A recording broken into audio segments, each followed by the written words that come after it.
Copy ಆಗ್ಬಾರ್ದು ಅಲ್ವಾ? ನೀವು ಅವತ್ತು ನೀವು ಹೋಗ್ತಿದ್ದೀರಂದ್ರೆ ಈಗ ಗಣನೆ ಆಗ್ತಿರ್ಲಿಲ್ಲ, ವಿಷಯ ಇಶ್ಯೂ ಆಗ್ತಿರ್ಲಿಲ್ಲ. ಫೋನ್ ಮಾಡಿದ್ಮೇಲೆ ಅಂತ ಕಳಿಸ್ಕೊಡ್ರಿ ಮೇಡಮ್ 10 ನಿಮಿಷ ಟೈಮ್ ಐತಿ. ಆಮೇಲೆ ಈಗ ಹೋದ್ರೆ ಇಲ್ಲ ಮೇಡಮ್ ಆಗೋಗ್ಯ ಪೇಪರು ಬ್ಯಾಕ್ ಆಗ್ಯಾವ, ನೀವು ಬಾಯ್ ಪೇಪರ್ ಕೊಡ್ರಿ. ತಪ್ಪು ಮಾಡಿದ ಈಗ ಏನ್ ಮಾಡ್ಸಕಸ್ತಿ ಅದನ್ನ ಮಾಡ್ಕೊ ಯಾವ್ದಾರ ಮಾಡ್ಕೊ. ಈಗ ಇದು ಮಾಡ್ಲಿಕ್ಕೆ ಹೋಗ್ಬೇಡಿ. ಹೇಳದಲ್ಲ ಇಂಜಿನಿಯರಿಂಗ್ ಮಾಡ್ತೀರ ನಮ್ಮ ಕಾಲೇಜ್ದಾಗ ಫೀಸ್ ಕೊಡ್ತೀವಿ. ಓಕೆ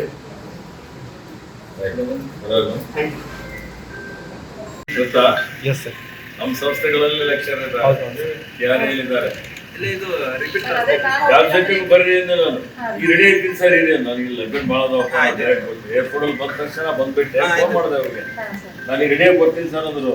ರೆಡಿಯಾಗ ಬೇಡ ನಂಗೆ ಲೇಟ್ ಆಗ್ತದೆ ಅಂತ ಬಂದ್ಬಿಟ್ಟು ಅದೇ ಸರ್ ನಾನು 10 ವರ್ಷ 15 ವರ್ಷದ ಮುನ್ಸಿಪಲ್ ನಾನೇ ಪ್ರತಿ ಸೆಕೆಂಡ್ ಇಯರ್ ಎಕ್ಸಾಮ್ ಎಲ್ಲ ಅನುಭವ ಇದೆ, ಎಲ್ಲ ಇದೆ. ನೀವು ಹೋಗ್ತಿದ್ರೆ ಗೊತ್ತಂದ್ರೆ ಈಗ ಘಟನೆ ಆಯ್ತಿಲ್ಲ 100%. ಯಾಕೆ ನೀವು ಹೋಗಿ ಅಂದಾಗ ಅವೆಲ್ಲ ಸಣ್ಣ ಹುಡುಗರಿಗೆ ನೋಡೋಣ ವಿಚಿತ್ರ ಬೇರೆ ಇರ್ತದೆ.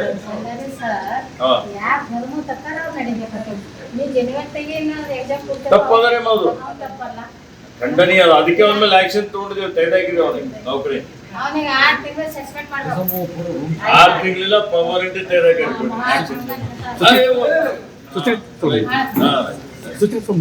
ಸರ್ ಸ್ವಲ್ಪ ಒಂದೇ ಸ್ವಲ್ಪ ಹೊರಗೆ ಅಂತ ಹಾಕಿ ಸ್ವಲ್ಪ ಓಕೆ ಸರ್. ತಪ್ಪದು ಗೌರ್ಮೆಂಟ್ ಅವ್ರು ಯಾರು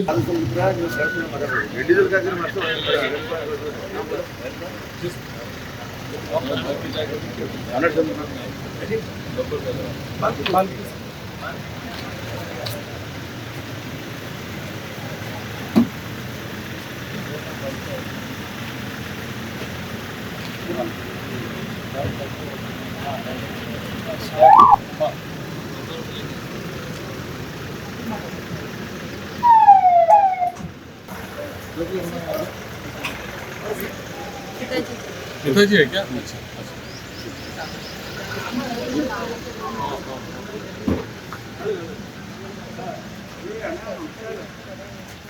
वही भाई आप इंक्वायरी चल रही है, वो हम जा रहे हैं ना सीएम से भी मिल के बात होती है 2-3 दिन में।